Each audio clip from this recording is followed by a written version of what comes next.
Сәлеметсіздер ме оқушылар? Бүгінгі сабақты бастамас бұрын ребусты шешіп, тақырыпты болжап көрейік. Ребята, перед началом урока попробуйте решить ребус и предположить название сегодняшнего урока. Для этого приостановите видео и попробуйте. Теперь давайте проверим ваши ответы. Ребустың жауабы ғарышкер сөзі, что означает космонавт. Как вы догадались, тема сегодняшнего урока Қазақстанның тұңғыш ғарышкері. Бүгін Қазақстанның тұңғыш ғарышкерімен танысамыз және Тоқтар Әубәкіровтың сұхбатын оқимыз.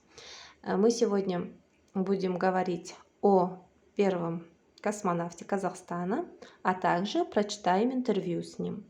Ал бүгінгі өтетін жаңа сөздер айналу, вращаться, батыл, смелый, марапат, награда, марапаттау, награждать. Қайталаймыз.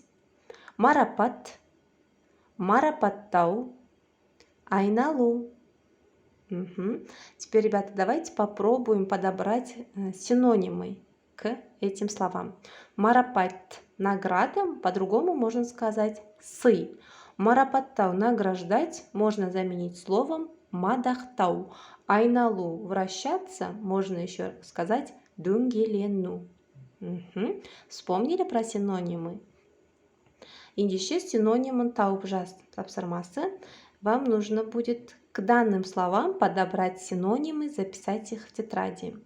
Так как мы проходили все эти слова, я думаю, вам не составит труда. Әрі қарай бізде Қазақстанның тұңғыш ғарышкері Тоқтар Әубәкіров туралы мәтін оқитын боламыз. Екінші тапсырма, мәтінді мәнерлеп оқы. Сейчас мы прочитаем интервью с первым космонавтом Казахстана, с Тохтаром Әубәкіровым. Внимательно послушайте, затем прочитайте самостоятельно. Мен аспаннан ең алғаш ұшақты көргеннен бастап ұшқыш болуды армандадым. Менен сол кезде нені жақсы көресің деп біреу сұраса, ұшақты жақсы көремін деп жауап беретін едім. Аспан әлеміне қызықтым. Мен Ресей еліндегі армавир жоғары әскери ұшқыштар училищесін бітірген соң арманыма жақындай бастадым. Алдымен ұшқыш, одан кейін звено командирі болып қызмет атқардым. 1975-1976 жылдары Мәскеудегі авиация институтында оқыдым. 1990 жылы мен ғарышқа ұшу туралы ұсыныс алдым.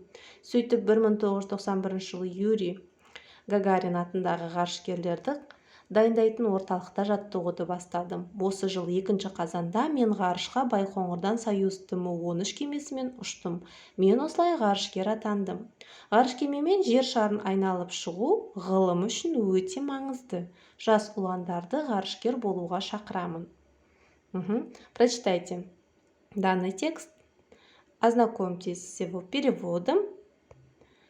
Әрі қарай үшінші тапсырма, сұрақтарға ауызша жауап бер.